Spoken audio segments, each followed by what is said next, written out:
Hariom friends, वास्तुशास्त्र devotional tips में आपका हार्दिक स्वागत है। फ्रेंड्स, मैं आपको बताने जा रहा हूँ, ऐसी वधू के घर में आते ही होने लगती है लक्ष्मी देवी की कृपा, पुराणों के अनुसार। फ्रेंड्स, ये बताने से पहले आपको मैं बता दूँ, अगर आपने हमारे यूट्यूब चैनल वास्तुशास्त्र डिवोशनल टिप्स को अगर सब्सक्राइब नहीं किया है तो फ्रेंड्स प्लीज़ सब्सक्राइब कर लें, क्योंकि फ्रेंड्स हम इसी चैनल के माध्यम से वास्तुशास्त्र से संबंधित वो सारी जानकारियाँ लेकर आते हैं जिसे आप उपयोग कर अपने घर की सुख समृद्धि बढ़ा सकते हैं। जी हाँ, आज मैं आपको बताने जा रहा हूँ, ऐसी वधू के घर में आते ही होने लगती है लक्ष्मी देवी की कृपा, पुराणों के अनुसार।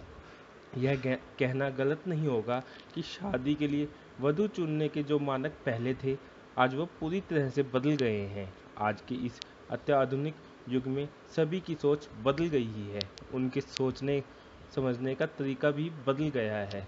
यह यूं कह लीजिए, स्त्री पुरुष को बराबरी दिलाने वाले इस दौर में बदलाव खुद ब खुद आ गए हैं। सब कुछ इतनी तेज़ी से हो रहा है, मगर फिर भी हमें काफ़ी दुख होता है कि कई ऐसी भी जगह हैं जहां बदलाव नहीं आए हैं। क्योंकि जब पहले के ज़माने में कोई किसी के घर लड़की देखने जाता था तो यह वाक्य भी काफ़ी अजीब सा होता था। आज की पीढ़ी को अगर वो सब बातें बताई जाए तो वे बेशक हंसती, मगर जिस लड़की के साथ यह सब होता था वही उसकी गहराई को समझ पाती थी। हो सकता है कि यह खबर कोई महिला सुन रही हो जिनके साथ खुद ऐसा हुआ हो, उन्हें कोई देखने लड़के वाले आए हों जिनकी तैयारी उनके माता पिता कई दिन पहले से ही करनी शुरू कर दी हो। लड़की को कैसे सबके सामने आकर बैठना है, किस तरह बात करनी है, किससे बात करनी है, कब शर्माना है, सब कुछ बताया गया होगा। सच में वो ज़माना वाकई काफ़ी दिलचस्प था, जब वर पक्ष के लोग लड़की को देखते थे, कभी गाना गाने को कहते थे, उसका सौंदर्य मापते थे। सिर्फ इतना ही नहीं, उसे सबके सामने चलकर दिखाने को भी कहा जाता था ताकि लड़की की चाल कैसी है पता चल सके। वैसे सुनने में काफ़ी अजीब लगता है, मगर जिसके साथ किया जाए उसे काफ़ी भद्दा लगता है। मगर आपको बता दें कि ऐसा करने का उनका उद्देश्य मात्र ये पता करना होता था कि लड़की कितनी गुणी है, न कि लड़की के पाँव या पाव की किसी खराबी का पता करना था। हिंदू पुराण के हिसाब से वधू की चाल देखने का काफ़ी महत्व होता है। इसके पीछे कई सारे रहस्य हैं, तथ्य हैं जो बताते हैं कि वर पक्ष का ऐसा जानना बेहद ज़रूरी है।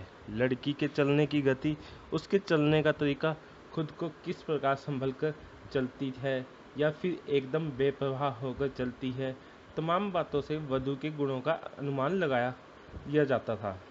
भविष्य पुराण के मुताबिक यदि वधू गाय की भांति सीधे चले, इधर उधर ना देखे, आराम से धीमी चाल से चले, तो उस कन्या को विवाह योग्य माना जाता था। भविष्य पुराण के अनुसार इन गुणों की धनी कन्या वर्ग के लिए सर्वश्रेष्ठ होती थी और उस वर्ग व परिवार के लिए भी भाग्यशाली होती है।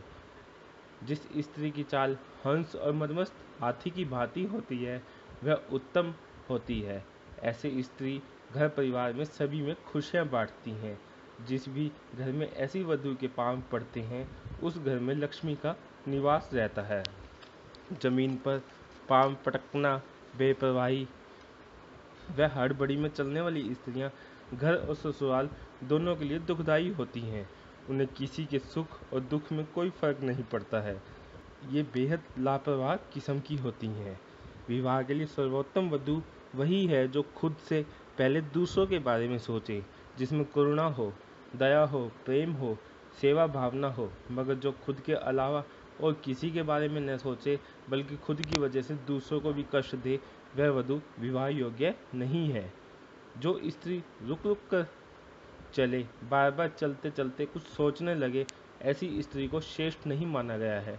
पुराणों के अनुसार चलते समय चलना, काम और सोचना अधिक वाली आदत यह दर्शाती है कि ऐसी महिला अपने जीवन में कोई भी फैसला लेने में देरी करेगी और वक्त पर सही फैसला ना लेकर खुद और परिवार को भी मुसीबत में डाल सकती है।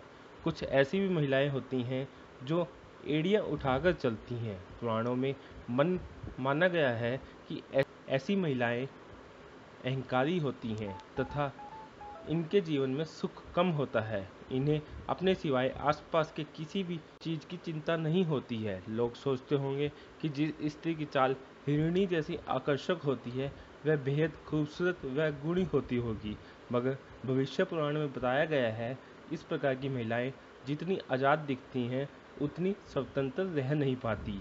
भविष्य पुराण में न केवल चाल बल्कि स्त्री के पाँव के रंग को लेकर भी कई तथ्य दिए गए हैं जो वाकई हैरानी भरे हैं।